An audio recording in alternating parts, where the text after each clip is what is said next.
Now is Mohammed Shafiq. He met Prince Philip, and Mohammed actually is the Chief Executive Officer of the Ramadan Foundation, a UK Muslim organisation that works around better understanding and dialogue for all communities. Mohammed, good evening and welcome to the programme. Good evening, Manny. Great to be on. Now, so your reaction to the passing of Prince Philip first, then? I think it's an extraordinarily sad moment because not only are we mourning the loss of the Duke of Edinburgh, he's from a generation that served with distinction in World War II, and then side by side with Her Majesty through many decades of service, amplified and supported charities in this country. You know, the Duke of Edinburgh Award, numerous charities across the country. And so it's a very, very sad moment because it's kind of, you know, our connection with somebody from that generation who served in World War II is pretty powerful. To know that you're talking to somebody who's, lived that time and lived that history, and that's very, very sad. And so, obviously, it's one of those things that happens, but it's how we respond to it that defines you. Now, you met him a couple of times, but were you able to have a normal conversation, or is it like you can't ask any questions, but Prince Philip could ask you questions? It's really interesting. So when you go to a garden party in Buckingham Palace, you were told that you're not supposed to approach any member of the royal family. If they come and talk to you and reach out their hand, you can shake their hand and then have a conversation with them if they initiate it. And I was quite fortunate in that I was stood literally right at the beginning as they came down the steps. And he turned, once the national anthem was played, he turned and looked at me and straight away put his hand out and we had a conversation. Asked me where I was from, and we had a conversation about cricket, actually. Because, oh, right, yeah.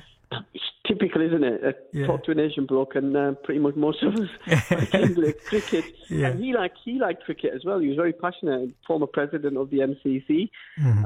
And I remember asking him, tongue-in-cheek, have you passed the Norman Tebbit test? For those of you who don't know, Prince Philip was Greek.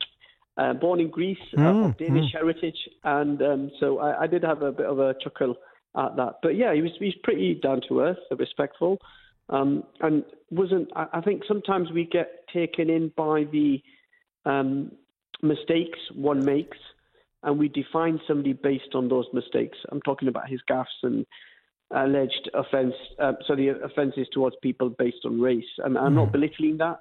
But I'm saying that, we should never judge somebody's 95 years service and contribution and disregard it just because they've made one or two mistakes, because that would be very, very sad.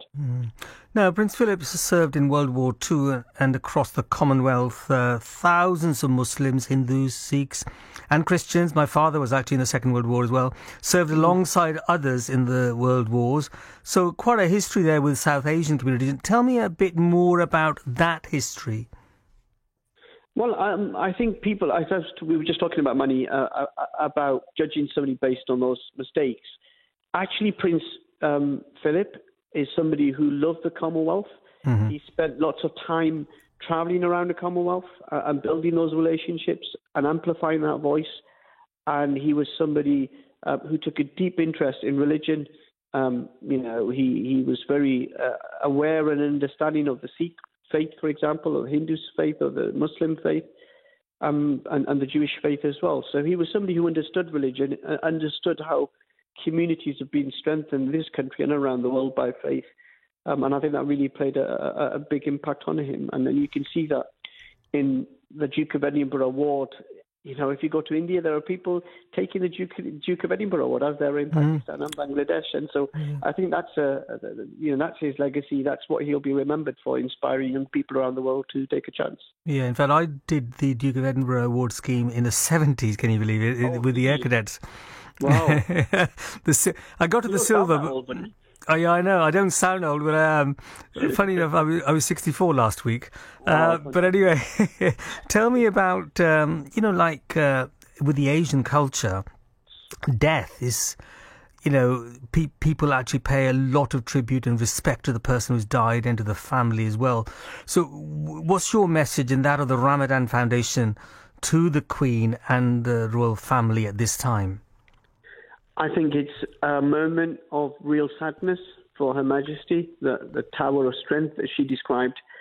Prince Philip will no longer be by her side, but that's part and parcel of life, and she's got a very strong faith, Christian faith, which will give her comfort, as it will do for the other members of the royal family.